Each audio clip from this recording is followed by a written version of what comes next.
لله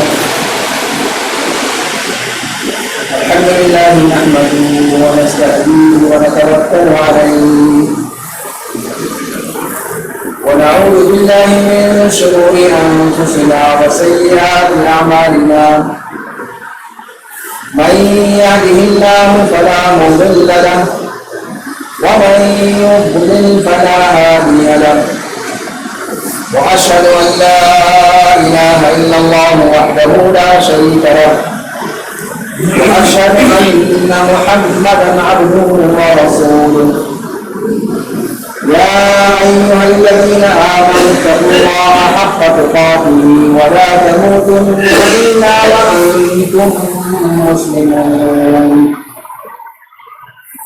يا أيها الناس اتقوا ربكم الذي خلقكم من نفس واحدة وخلق منها زوجها وبث منهما رجالا كثيرا ونساء واتقوا الله الذي تساءلون به والأرحام إن الله كان عليكم رقيبا يا أيها الذين آمنوا اتقوا الله وقولوا قولا سديدا يصلح لكم أعمالكم ويغفر لكم ذنوبكم ومن يطع الله ورسوله فقد فاز فوزا عظيما أما بعد فإن خير الحديث كتاب الله وأحسن الهدي هدي محمد صلى الله عليه وسلم وشر الأمور محدثاتها وكل محدثة بدعة وكل بدعة ضلالة وكل ضلالة في النار. أعوذ بالله السميع العليم من الشيطان الرجيم. بسم الله الرحمن الرحيم. يا أيها الذين آمنوا كتب عليكم الصيام كما كتب على الذين من قبلكم لعلكم تتقون. وقال النبي صلى الله عليه وسلم من صام رمضان إيمانا واحتسابا غفر له ما تقدم من ذنبه. وقال صلى الله عليه وسلم من قام رمضان إيمانا واحتسابا غفر له ما تقدم من ذنبه. حاضرین اجماع خود بنا اللہ رب العالمین کی حمد و ثنا اور خاتم النبیین والرسل فداہ ابی و امی صلوات ربی و سلامہ علیہ پر صلاۃ و سلام کے بعد آج ماہ رمضان المبارک کا پہلا جمعہ ہے. اللہ رب العالمین اس ماہ مقدس کو ہمارے لیے، آپ کے لیے اور پوری ملت اسلامیہ کے لیے خیر و برکت کا، تقدس کا، عظمت کا اور فضیلت کا مہینہ بنا دے، اور اس مہینے میں ہماری جانب سے انجام دی جانے والی ٹوٹی پھوٹی بری لنگڑی عبادتوں کو اللہ رب العالمین اپنے یہاں شرف قبولیت عطا فرمائے. ہمارے روزوں کو اللہ رب العالمین قبول فرمائے. ہماری تراویح، ہماری پنج وقتہ نماز کی ادائیگی، ہمارے صدقہ و خیرات، ہماری زبان سے اچھی باتوں کا نکلا ہوا حکم، بری باتوں سے روکنے کی کاوشیں، اللہ رب العالمین ان ساری نیکیوں کو اپنے یہاں شرف قبولیت عطا فرمائے. ماہ رمضان المبارک کی عظمت قرآن کریم کے حوالے سے ہے. اس ماہ مقدس میں اسلامی نقطۂ نظر سے انسانی دنیا کا آفاقی منشور انسانوں کو عطا کیا گیا، اور اس آفاقی منشور اور عالمی دستور کے نازل ہونے کی خوشی میں اس پورے مہینے کو عظمت، تقدس اور برکت کا مہینہ قرار دے دیا گیا۔ سال کے 11 مہینے جس کنڈیشن میں ہم رہتے ہیں، اس کنڈیشن کو اس مہینے کے اندر بدل دیا گیا۔ اس مہینے کے اندر ایک صاحب ایمان دن کی حالت میں روزے سے رہتا ہے اور رات کی حالت میں اللہ رب العالمین کے سامنے سر بسجود ہوتا ہے۔ اور یہ اس مہینے کی عظمت یہ آئی قرآن کریم کے اس مہینے میں اترنے کی وجہ سے۔ اِنَّا أَنزَلْنَاهُ فِي لَيْلَةِ الْقَدْرِ وَمَا أَدْرَاكَ مَا لَيْلَةُ الْقَدْرِ۔ یہاں سے اس مہینے میں اپنی عظمت اور اپنے فیض کو کشیر کیا ہے۔ قرآن کریم جس امت پر اترا وہ امت پوری انسانی دنیا کی سردار بن گئی۔ جس رسول پر اترا اس رسول کو سارے رسولوں کا سردار بنا دیا گیا۔ جس رات کو اترا اس رات کو سال کی عظیم ترین رات کا خطاب ادا ہو گیا۔ لیلۃ القدر خیر من الف شہر، آپ سبھی جانتے ہیں۔ جس مہینے میں اترا اس مہینے کو سال کے 12 مہینوں کا سردار قرار دیا گیا۔ جس شخص کے دل میں قرآن کریم ہے اس شخص کی عظمت یہ ہے کہ وہ مخلوقات میں سب سے ممتاز ہو گیا۔ اسے جنت کے اندر کہا جائے گا اقرأ وارقع وترتل كما كنت ترتل فی الدنیا، پڑھتے جاؤ چڑھتے جاؤ، تمہارا آخری چھوڑ وہ ہوگا جہاں جا کر کے تمہاری گاڑی رک جائے گی پڑھتے پڑھتے۔ اہل قرآن یہ اہل اللہ ہوتے ہیں۔ قرآن کریم سے جس نے بھی رشتہ جوڑا وہ امر ہو گیا۔ اس ماہ مقدس کے روزے اللہ رب العالمین نے فرض قرار دیے، اور یہ اسلام کے 5 بنیادی رکنوں میں سے ایک عظیم رکن ہے۔ روزے کی عبادت اصلاً اگر آپ دیکھیں تو یہ امت محمدیہ کے لیے کوئی پہلی بار ایسا حکم نازل نہیں۔ سابقہ امتوں کو بھی اللہ رب العالمین نے صوم کی عبادت نصیب فرمائی تھی۔ یہ اور بات ہے کہ ان کے روزوں کی تعداد کچھ اور ہوا کرتی تھی، ان کے مہینوں کی تعداد کچھ اور ہوا کرتی تھی، کسی اور دن اور کسی اور کیلنڈر کے حساب سے ایام میں وہ روزے رکھا کرتے تھے۔ امت محمدیہ میں سال کے 12 مہینوں میں سے رمضان المبارک کو روزے کے لیے خاص قرار دیا گیا۔ یہ خصوصیت تو ہے، لیکن روزہ اپنے آپ میں وہ کوئی امت محمدیہ کی خصوصیت نہیں ہے۔ اور اس کی دلیل خود اللہ رب العالمین کا فرمان ہے کہ اے ایمان والو، روزے تم پر فرض قرار دیے گئے ویسے ہی جیسے تم سے پہلے لوگوں پر فرض قرار دیے گئے، کما کتب علی الذین من قبلکم۔ یہاں سے پتہ چلتا ہے کہ روزے کی عبادت یہ امت محمدیہ کی کوئی خاص عبادت نہیں ہے کہ اس سے پہلے کسی اور کو اس کا مکلف نہیں کیا گیا۔ امت محمدیہ ہی مسکین ملی تھی کہ اس کے لوگوں کو حکم دیا گیا کہ بھیا روزہ رکھو، کھانا پینا چھوڑ دو۔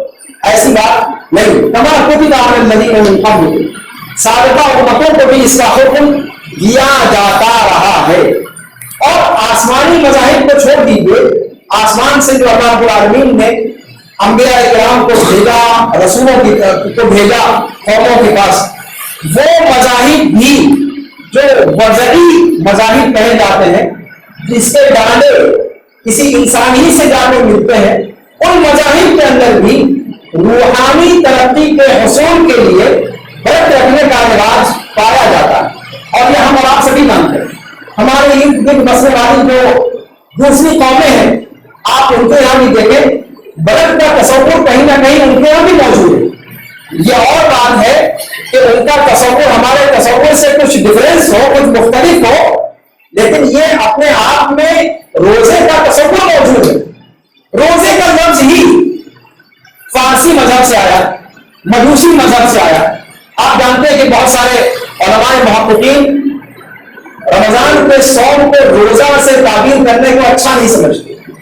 اس کی وجہ یہی ہے کہ صوم کا جو تصور شریعت اسلامیہ نے پیش کیا ہے وہ کسی اور مذہب کے اندر موجود نہیں۔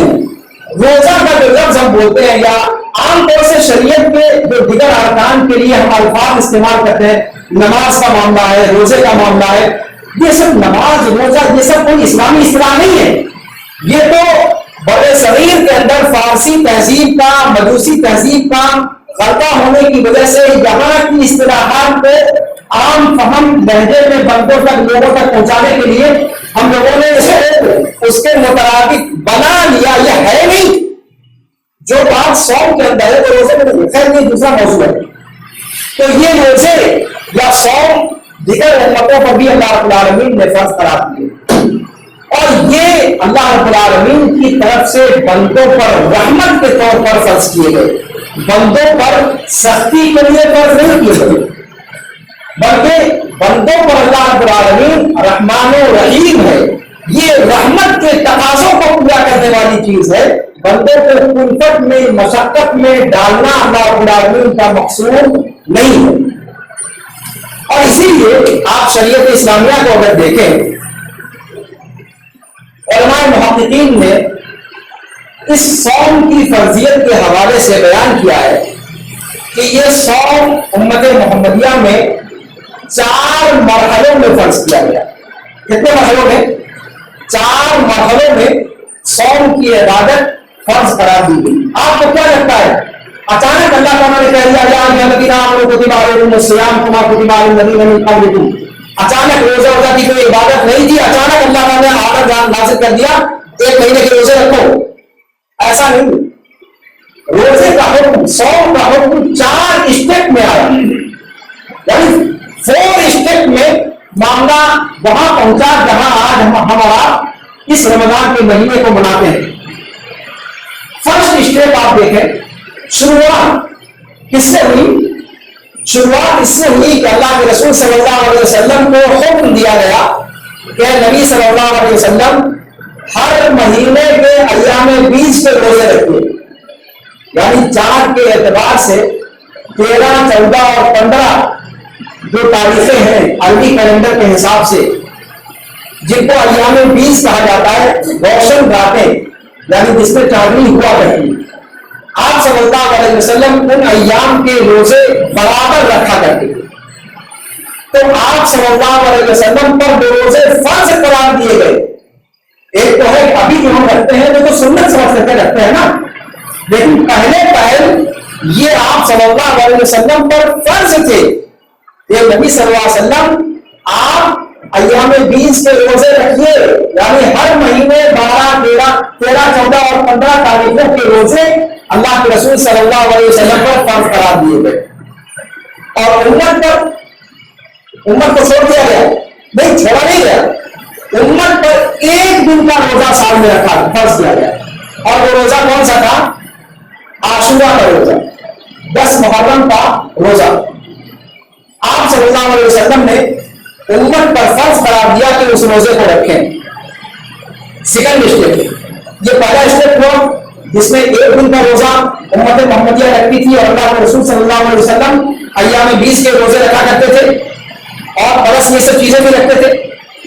یہ پہلا مرحلہ تھا کہ اسی قدر روزے لوگ رکھا کرتے۔ اس کے بعد دوسرے مرحلے میں اللہ رب العالمین نے رمضان المبارک کے روزے فرض قرار دیے۔ رمضان المبارک کے روزے فرض کو قرار دیے، لیکن اس میں شکل وہ نہیں تھی جو آج ہمارے یہاں۔ شکل کیا تھی کہ ایک بندہ روزہ جب رکھ چکتا تھا تو دن بھر وہ روزے سے رہتا تھا اور شام ہوتے ہی وہ افطار کر لیتا تھا اور مغرب اور عشاء کی نماز پڑھتا تھا اور عشاء کی نماز پڑھ کر کھانا کھا کر جب سوتا نیند میں جانے کے بعد پھر اس کے لیے کھانا حرام ہو جاتا. نیند میں جانے کے بعد اس کے لیے کھانا پینا حرام ہو جاتا. اگر کوئی بندہ افطار نہیں کر سکا اور سویا رہ گیا تو سوئے کے سوئے اس کو روزہ توڑنے کی اجازت نہیں تھی, وہ لگاتار روزہ رکھتا چلا گیا. یہ شرط تھی. اگر روزہ توڑ لیا افطار کے وقت میں, مغرب کی نماز ادا کیا, کھانا پینا کیا, عشاء کی نماز ادا کیا, جب بستر پہ گئے اسی وقت سے ان کا اگلا روزہ شروع ہو گیا. یہ صورتحال دوسرے اسٹیپ میں تھی. تیسرے اسٹیپ میں تھوڑی سی آسانی کر دی گئی. کہا گیا کہ صاحب رمضان کے روزے فرض ہیں لیکن اختیاری طور پر, چاہو تو رکھو اور نہ چاہو تو نہ رکھو. فمن کان منکم مریضا او علی سفر فعدة من ایام اخر وان تصوموا خیر لکم, جہاں قرآن نے کہا وان تصوموا خیر لکم ان کنتم تعلمون. اگر روزہ رکھ لو تو یہ تمہارے لیے زیادہ اچھا ہے, نہ رکھو تو کوئی مسئلہ نہیں. تو آسانی ہو گئی, کسی نے رکھنا چاہا تو رکھا, کسی نے نہیں رکھنا چاہا تو نہیں رکھا. نہ رکھنے والے پر کوئی کیچڑ چلتا تھا اور نہ رکھنے والے پر کوئی کیچڑ چلتا تھا. اختیاری تھا, آپشنل تھا. چوتھا اسٹیپ آیا جس میں ہم اور آپ ہیں, فمن شہد منکم الشہر فلیصم. جو بھی اس مہینہ کو پا لے اسے چاہیے کہ لازمی طور پر وہ روزہ رکھے, الا یہ کہ مریض ہو یا مسافر. مریض اور مسافر کو چھوڑ کر یا ان کے حکم میں جن کو رکھا گیا ان کو چھوڑ کر باقی سب کے لیے روزہ واجب اور فرض اور حکم قرار دیا گیا.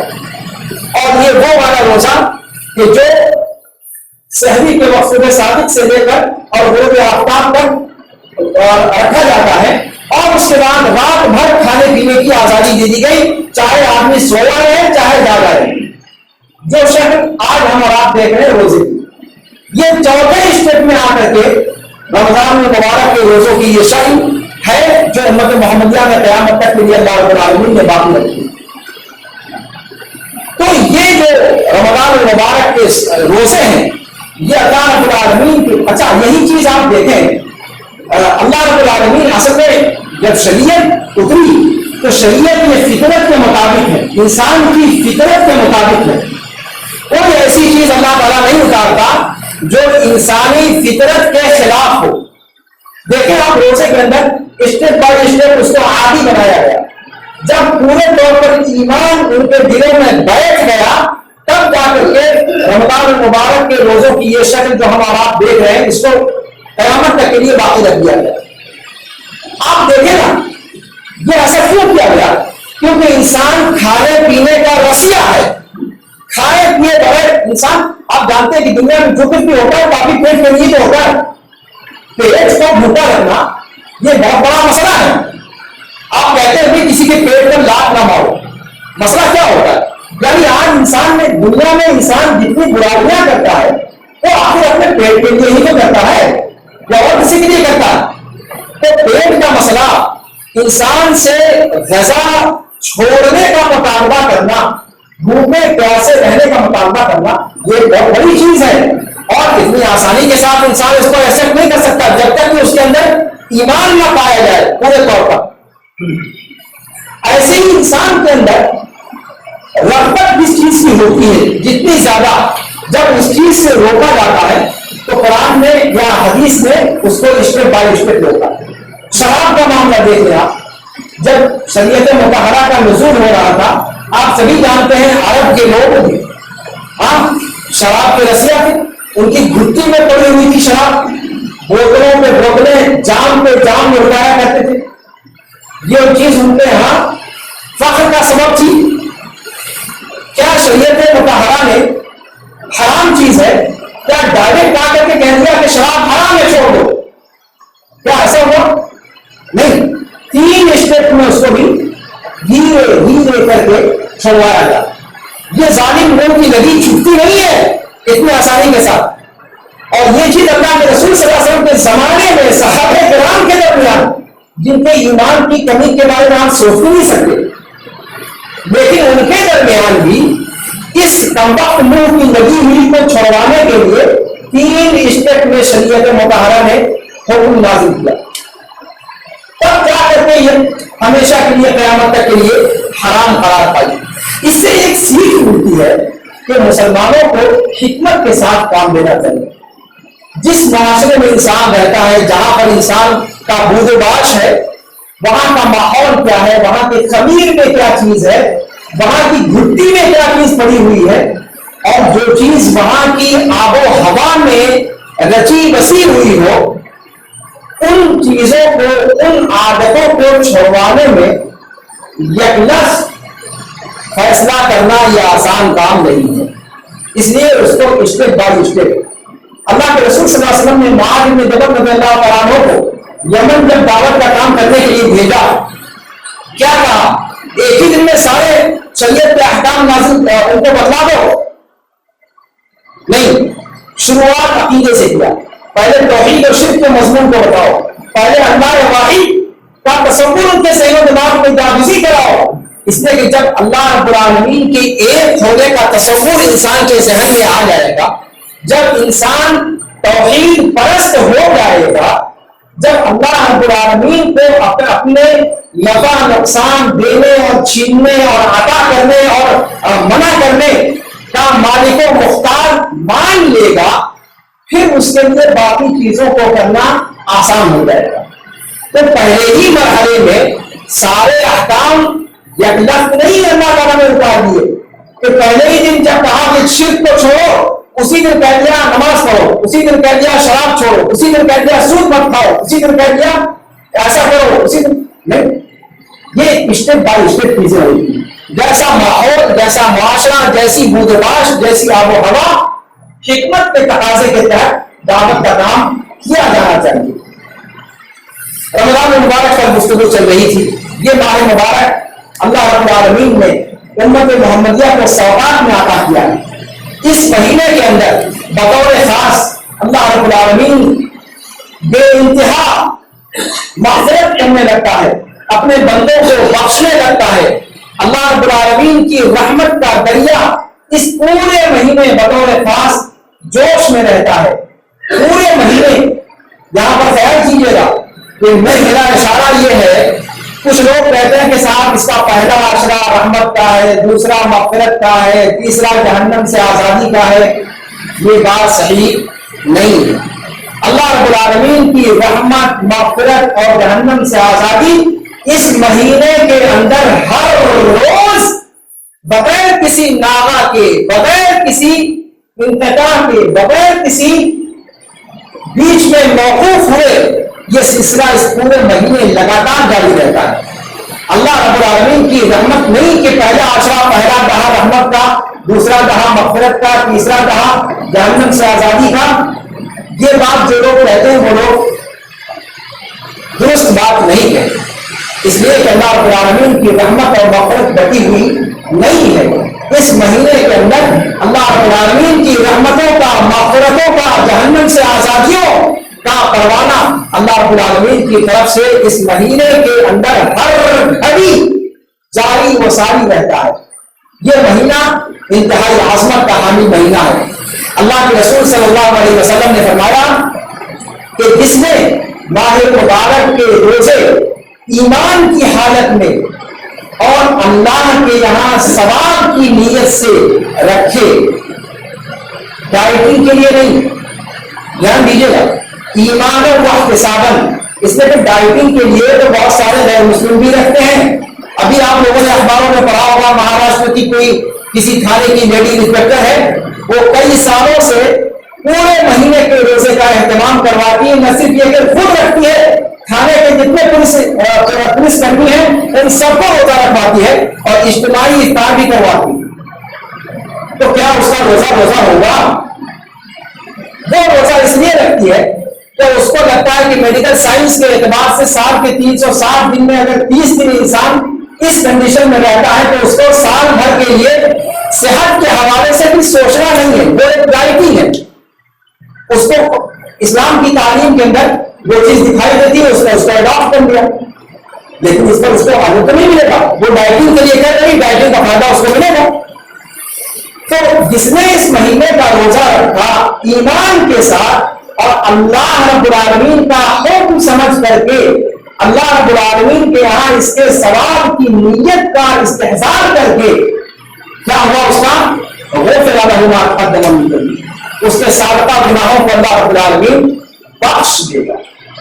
کتنا بڑا اجر ہے. لیکن ذہن میں رکھا جائے کہ یہ جو گناہوں کی بخشش ہے، اس سے مراد وہ گناہ ہے جو انسان سے وقتاً فوقتاً سرزد ہوتے رہتے ہیں، بڑے گناہ نہیں. جن گناہوں پر اللہ رب العالمین کے فیض و غضب کی بات کہی گئی ہے، اللہ رب العالمین کی لعنت کی بات کہی گئی ہے، جن گناہوں پر شریعت میں حد نافذ ہے، چوری ہے، ڈاکہ ہے، سود خوری ہے، شراب پینا ہے وغیرہ وغیرہ، زنا کرنا ہے، غیبت کرنا ہے وغیرہ وغیرہ، سب گناہ کبیرہ ہے، بڑے گناہ ہیں. اور روزہ تو کہا ہی اسے جاتا ہے کہ جس میں انسان اپنے جسم کو کھانے پینے سے روکے اور اپنی زبان کو بےہودہ یاوہ گوئی کی چیزوں سے محفوظ رکھے. ہم نے روزے کا مطلب جسم کو بھوکا پیاسا رکھنا دے دیا ہے اور زبان کو بے لگام چھوڑ دیتے ہیں. اور عام طور پر یہ عجیب معاملہ ہے کہ رمضان کے مہینے میں عام طور سے لوگ سمجھتے ہیں کہ یہ ریسٹ کا مہینہ ہے. اللہ کی قسم پوری اسلامی تاریخ کے اندر کبھی آپ کو نہیں ملے گا کہ رمضان کے مہینے کو کسی نے کبھی ریسٹ کا مہینہ سمجھا ہو. ارے اس مہینے میں تو بڑی بڑی جنگیں ہوئی ہیں اللہ کے رسول صلی اللہ علیہ وسلم کے زمانے سے لے کر اور فاتح بیت المقدس صلاح الدین ایوبی تک. آپ جنگوں کی تاریخ پڑھ لیں، رمضان مبارک کے اندر کتنی جنگیں ہوئی تھی، واقعات کو آپ پڑھیے. تو رمضان کا مہینہ یہ ریسٹ کا مہینہ کبھی نہیں تھا، یہ ہم نے بنا لیا ہے. یہ میڈ ان انڈیا مثال ہے کہ جو سمجھتا ہے کہ رمضان کا مہینہ ریسٹ کا مہینہ، رمضان ریسٹ کا مہینہ قطعاً نہیں. یہ مہینہ مزید پر مزید محنتوں پہ کرنے کا ہے. جو آپ اپنے روزمرہ کے کام کرتے ہیں وہ تو کرتے رہیے، اس پر پلس اللہ کی عبادت کے کاموں کو انجام دیجیے. یہ ہے روزہ. یہ تھوڑی کہ اپنے روزی روٹی کمانے کے چکر کو چھوڑ کر کے آپ اللہ اللہ کر کے بیٹھ جائیں اپنے گھر کے کسی کونے میں یا مسجد کے کونے کو پکڑ لیں. یہ اللہ تعالیٰ نہیں کہتا. رمضان مبارک کا مہینہ اس بات کی کبھی ترجیح نہیں دیتا کہ آپ اپنے معاش کو چھوڑ دیں، اپنی ضروریات زندگی کو چھوڑ دیں، اپنے روزمرہ کے کام کو چھوڑ دیں. آپ وہ سب کام کرتے ہوئے روزہ رکھیں، قیام اللیل کریں اور ذکر و اذکار کریں، صدقہ و خیرات کریں. یہ سب کام پلس کیجیے، کسی چیز کو مائنس کر کے نہ بڑھائیے ان کو. یہ غلط مثال ہے، یہ غلط تصور ہے. تو رمضان اسی آج بھی سعودی عرب وغیرہ کے اندر خلیجی ممالک میں جن لوگوں کو جانے کا اتفاق ہوا ہے، ہم لوگ مدینہ یونیورسٹی کے اندر رمضان میں باقاعدہ کلاس کیا کرتے تھے، باقاعدہ رمضان میں امتحانات دیا کرتے تھے. ہم لوگ اس وقت بہت سی مجموعی ہندوستان کے لڑکے زیادہ، ہندوستان اور نیپال کے لڑکے زیادہ پریشان ہوتے تھے کہ رمضان کے مہینے میں امتحان رکھ دیا ہے، اب اس میں کون تیاری کرے گا، کون ایگزام دے پائے گا. اور یہاں بھی آپ دیکھتے ہوں گے کہ عام طور سے اگر کوئی سرکاری ایگزام یا اس طرح کی چیزیں پڑ جاتی ہیں تو لوگوں کو بڑا ناگوار گزرتا ہے کہ رمضان میں امتحان کیوں ڈال دیا. خیر یہاں کا ایک اپنا پس منظر ہے اور اس کی اپنی حکمتیں ہوں گی، لیکن اسلامی مزاج میں بتا رہا ہوں آپ کو کہ رمضان ریسٹ کا مہینہ کبھی نہیں رہا. رمضان ریسٹ کا مہینہ کبھی نہیں رہا. اور اسی لیے اس کے اندر روزمرہ کی ساری چیزیں جو انسان کرتا ہے وہ کرتا ہے، پلس وہ روزہ بھی رکھتا ہے، پلس وہ تراویح بھی پڑھتا ہے، پلس وہ عبادت کی دوسرے کام انجام دیتا ہے اور صدقہ و خیرات بھی کرتا ہے. یہی تو اصل کمال ہے. اسلام یہ نہیں کہتا کہ آپ دنیا داری چھوڑ دیں. کبھی اسلام رحمانیت کا تصور اسلام کے اندر نہیں ہے کہ آپ دنیا داری چھوڑ دیں، اپنے گھر بار کی فکر چھوڑ دیں، اپنے بیوی بچوں کی ضروریات کا خیال نہ رکھیں، اپنی صلہ رحمی کو چھوڑ دیں، اپنے قرابت داروں، اپنے رشتہ داروں، اپنے لوگوں کی ضروریات کو چھوڑ کر کے اور آ کر کے مسجد میں بیٹھ کے اللہ اللہ کرے. یہ تصور ہمارے یہاں نہیں ہے.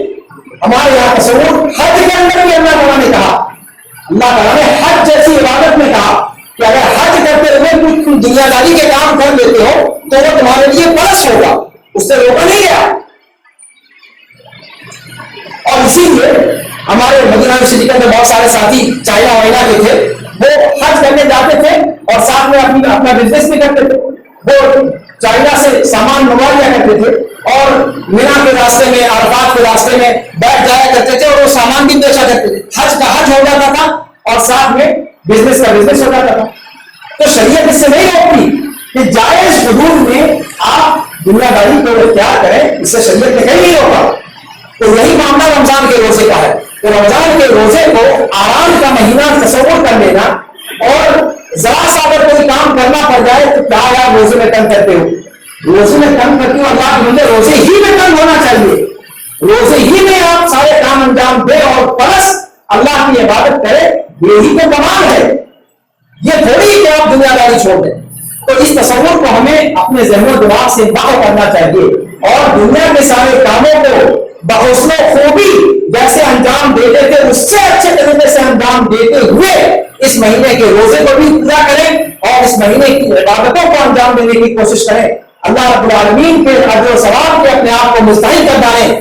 اللہ کے رسول صلی اللہ علیہ وسلم نے روزے کی فضیلت بتائی۔ ایسے قیام اللیل کے بارے میں کہا کہ جس نے رمضان المبارک کی راتوں کو قیام اللیل کیا یعنی تراویح پڑھی، اس کے لیے سابقہ گناہوں پر اللہ تعالیٰ بخش دے گا۔ لیکن نہیں، میں نے کہا کہ کبیرہ گناہ مراد نہیں ہے، صغیرہ گناہوں کی بات کی جا رہی ہے۔ جیسا کہ آپ کو بتایا میں نے کہ ہر نماز اگلی نماز تک کے بیچ کے گناہوں کا کفارہ ہے۔ ہر 5 نماز یعنی ہر 24 گھنٹے کی نمازیں اپنے ایک وقت سے دوسرے وقت تک کے گناہوں کا کفارہ ہے۔ اسی طریقے سے ایک جمعہ اگلے جمعہ تک کے بیچ کے گناہوں کا کفارہ ہے۔ ایسے ہی رمضان یہ سال بھر کے رمضان سے لے کر پچھلے رمضان سے لے کر اس رمضان تک جو گناہ سرزد ہوئے ان تمام گناہوں کے لیے یہ مہینہ کفارہ بن جاتا ہے۔ یہ ہے غفر لہ ما تقدم من ذنبہ کا مطلب۔ یہ نہیں کہ آپ کسی کو قتل کر دیں، آپ زناکاری کر لیں، آپ سود کھا لیں، آپ ڈاکہ ڈال دیں، آپ چوری کر لیں اور آ کر کے روزہ رکھیں، کہتے بھیا ہم روزہ رکھ رہے ہیں، ساتھ کا گناہ ہمارے معاف ہو جائیں گے۔ ایسے نہیں معاف ہوا کرتے۔ شریعت کے احکام کا کھلواڑ نہیں کرنا چاہیے، اس کو صحیح طریقے سے سمجھنے کی ضرورت ہے۔ اسی طریقے سے اسی مہینے میں لیلۃ القدر ہے جو انشاءاللہ آخری عشرے کے اندر آئے گی، اس رات کے قیام اور اس رات کی عبادتوں کا بھی بطور خاص ثواب ذکر کیا گیا ہے۔ اور آپ جانتے ہیں کہ اس رات کی عبادت کا ثواب 1000 مہینے کی رات سے بہتر ہے۔ لیلۃ القدر خیر من الف شہر۔ تو یہ مہینہ ایک طریقے سے آپ کہہ سکتے ہیں جس طرح آپ کامرشیل زبان میں کہتے ہیں کہ ایک اپارچونٹی، ایک سنہری موقع، ایک آفر۔ تو مسلمانوں کے لیے یہ ایک آفر ہے رمضان المبارک کا مہینہ۔ سال بھر میں جتنی کمی کوتاہی رہ گئی ہے اس مہینے میں آپ وہ ساری کمی کوتاہی پوری کر لیں۔ آپ جانتے ہیں کہ سابقہ امتیں ان میں عمر زیادہ ہوا کرتی تھی، 1000 سال کی عمریں ان کی ہوا کرتی تھی، لیکن ان کے مقابلے میں امت محمدیہ کو اللہ رب العالمین قیامت کے دن اونچا درجہ عطا فرمائے گا۔ اور یہ اونچا درجہ کیسے ملے گا؟ یہ انہی موسموں کے فائدہ اٹھانے کی وجہ سے ملے گا۔ اللہ تعالیٰ نے کچھ وقتوں کو فضیلت والا وقت بنایا ہے اور کچھ جگہوں کو فضیلت والا وقت بنایا ہے اور فضیلت والی جگہ بنائی ہے۔ جیسے یہ روزہ ہے، اس مہینے کے اندر انسان اگر روزہ رکھ لے، اگر قیام اللیل کر لے، ذکر و اذکار کر لے، تو اس میں ساری زندگی کے گناہوں کو اللہ تعالیٰ بخش دے گا اور اس کے اجر و ثواب کو دوبارہ کر کے ذکر کرے۔ آپ جانتے ہیں کہ روزے کا ثواب کیا ذکر کیا گیا ہے؟ اللہ تعالیٰ کہتا ہے حدیث قدسی میں کہ ساری نیکیاں بندے کے لیے ہیں اور اس کو سامنے دیا جائے گا سوائے روزے کے۔ ان الصوم فإنه لي وأنا أجزي به۔ اور جانتے ہیں کہ نیکیوں کا ثواب اللہ تعالیٰ 10 گنا سے شروع کرتا ہے اور 700 گنا تک بڑھاتا ہے اللہ تعالیٰ۔ یہ ان نیکیوں کا تذکرہ ہے جس کو ہم آپ جانتے ہیں جو کرتے ہیں، روزہ ہے، صدقہ خیرات ہے، کوئی بھی نیکی کا کام ہے۔ لیکن روزے کے بارے میں اللہ نے کہا کہ یہ میرے لیے ہے اور اس کا بدلہ تو میں ہی جانتا ہوں کہ مجھے کیا دینا ہے۔ اس کا مطلب اس کی گنتی 700 گنا سے اسٹارٹ ملے گی اور اس کا اختتام کہاں ہوگا اللہ ہی جانتا۔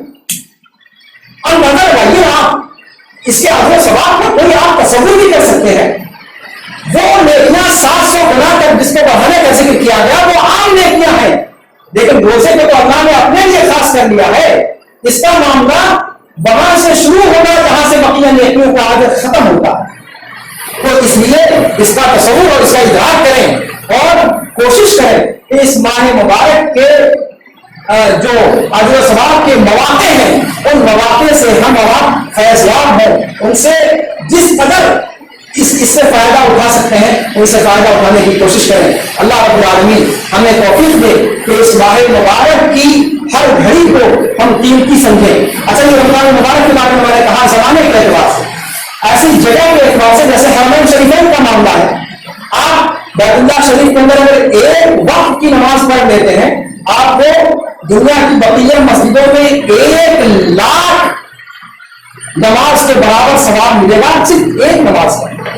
یہ جگہ کی فضیلت ہے، یہ جگہ کی فضیلت ہے. بیت اللہ شریف میں ایک فرض نماز اگر آپ ادا کر دیتے ہیں یا ایک نفل بیگانہ ادا کر دیتے ہیں، دنیا کی بقیہ مسجدوں میں 1,00,000 گنا جب آپ 1,00,000 مرتبہ ادا کریں گے تب آپ کا جا کر کے اتنا ثواب ہوگا جتنا ایک مرتبہ ادا کرنے میں وہاں پر. مسجد نبوی کے اندر 1,000 نمازوں کا ثواب ہے، بیت المقدس کے اندر 500 نمازوں کا ثواب ہے. تو یہ جگہوں کی فضیلت ہے اور یہ وقت کی فضیلت ہے جو اللہ رب العالمین نے رکھی ہے، اور اسی سے امت محمدیہ کا پلڑا بھاری ہوگا سابقہ امتوں کے مقابلے میں. تو اللہ رب العالمین سے دعا کرنا چاہیے کہ اللہ رب العالمین ان اوقات فاضلہ اور ان فضیلت والی جگہوں پہ جانے اور عبادت کرنے اور ان سے پوری طریقے سے فیضیاب ہونے کے اللہ رب العالمین ہمیں اور آپ کو توفیق عطا فرمائے. اور جو بھی کچی پکی عبادتیں ہم سے ہوتی ہیں اللہ رب العالمین ان کو شرف قبولیت بخشے. اللہ رب العالمین نے جن لوگوں کو معذور بنایا بیچارے خواہش رکھتے ہوئے اس مہینے کے روزے نہیں رکھ پا رہے ہیں وہ لوگ بھی مایوس نہ ہو، وہ لوگ بھی مایوس نہ ہو. اللہ کے رسول صلی اللہ علیہ وسلم کا واضح ارشاد ہے کہ بندہ اگر کوئی عبادت برابر کرتا رہتا ہے اور پھر کسی بیماری کے آ جانے کی وجہ سے، کسی مجبوری کے آ جانے کی وجہ سے اگر وہ اس عبادت کو نہیں کر پا رہا ہے اس کا اپنا کوئی قصور نہیں ہے. بیماری دینے والا کون ہے؟ اللہ رب العالمین. اگر وہ بیماری یا کوئی اڑچن آ جانے کی وجہ سے اس کام کو اس عبادت کو نہیں کر پا رہا ہے اللہ تعالیٰ اس کو اتنا اجر دے دے گا جتنا اجر وہ اس عبادت کو رکھنے کے دوران پاتا تھا. دھیان دیجیے گا، بہت بڑی بات میں کہہ رہا ہوں، بہت بڑی بات ہے یہ. تو اس لیے وہ روزہ دار جنہوں نے اپنی زندگی میں رمضان المبارک کے روزے کی قدر کی اور آج شوگر کی وجہ سے، بی پی کی وجہ سے، کڈنی کی پریشانیوں کی وجہ سے یا کسی اور ایسی بیماری کی وجہ سے وہ روزہ نہیں رکھ پا رہے ہیں، جو بیماری روزہ رکھنے سے روکتی ہے انسان کو، تو آپ مایوس نہ ہوں. اللہ رب العالمین آپ کو اتنا مکمل، اللہ کے خزانے میں کمی نہیں ہے. وہ ہمارا اور آپ کا خزانہ نہیں ہے مہاجن کا کہ جو ایک ایک روپیہ دیکھ کر کے دیتا ہے، وہ بنیا نہیں ہے اللہ تعالیٰ. اس لیے اللہ تعالیٰ کے خزانے پر یقین رکھیں. اللہ کے رسول پر یہ فرمان ہے اور اللہ کے رسول کوئی بات اپنی طرف سے نہیں کہتے. تو وہ لوگ جو اپنی عبادتیں انجام دیا کرتے تھے اور آج وہ کسی مجبوری کی وجہ سے اس عبادت کو انجام نہیں دے پا رہے، اللہ رب العالمین ان کو ان کی نیتوں کی وجہ سے انشاءاللہ اس عبادت کے کرنے کا جو اجر ہوتا تھا وہ پورا کا پورا اجر اللہ رب العالمین عطا فرمائے گا، گرچہ وہ کھا رہے ہیں اور پی رہے ہیں. اور ایسے ہی دوسری بیماریوں کے بارے میں اور دوسری عبادتوں کے بارے میں بھی ہم اور آپ سوچ سکتے ہیں. اللہ رب العالمین ہمیں توفیق دے کہ ہم صحت و سلامتی کے ساتھ اس پورے مہینے کا روزہ رکھیں، اس کی راتوں کی عبادتوں کو انجام دیں، ذکر و اذکار کریں، تسبیح کریں، نوافل پڑھیں، صدقہ و خیرات کریں، اپنی جیبیں ڈھیلی کریں. اور زکوٰۃ جو اللہ رب العالمین کی طرف سے فرض کردہ ایک رکن ہے، اللہ رب العالمین ہمیں اپنے مال کی زکوٰۃ کی ادائیگی کی توفیق عطا فرمائے. اللہ رب العالمین جو لوگ بیمار ہیں انہیں شفاء کامل و عاجل عطا فرمائے. جو لوگ دائمی بیماری میں مبتلا ہیں اللہ رب العالمین ان کی بیماریوں کے سہل کو ان کے لیے آسان بنا دے. اللہ رب العالمین ان کی ان بیماریوں کو رفع درجات کا سبب بنا دے، تکفیر سیئات کا ذریعہ بنا دے۔ اللہ رب العالمین ہم میں سے جو لوگ اس دنیا سے جا چکے ہیں، اللہ رب العالمین ان کی بخشش فرما دے، اللہ رب العالمین ان کی قبروں کو نور سے بھر دے، اللہ رب العالمین ان کی قبروں کو جنت کی کیاریوں میں سے ایک کیاری بنا دے، جہنم کے گڑھوں میں سے کوئی گڑھا نہ بنائے، اور ہم جب ان تک پہنچے تو ہمارا بھی حشر اللہ رب العالمین نبیین، صدیقین، شہداء، صالحین کے ساتھ فرمائے۔ پوری دنیا میں جہاں جہاں بھی عالم اسلام میں مسلمان سے جو قوم بھی جا رہے ہیں، اللہ رب العالمین اس ماہ مبارک کے اندر ہماری دعاؤں کی وجہ سے عباد رہا تو ان کی مصیبتوں کو ٹال دے۔ جہاں جہاں بھی مسلمانوں کے خلاف سازشیں کی جا رہی ہیں، اے بار رہا تو جبار و قہار ہے، تو عزیز و غفار ہے، تو منتقم ہے، اے بار رہا تو سازش کرنے والوں کو بھی سازش کے گھیرے میں لے لے اور انہی کے گرد اپنا گھیرا تنگ کر دے اور اس دنیا میں ان کو نشان عبرت بنا دے۔ اے بار رہا اس چیز پر قادر ہے۔ صلی اللہ وسلم علی نبینا محمد وعلی آلہ وصحبہ اجمعین۔ السلام علیکم ورحمۃ اللہ وبرکاتہ۔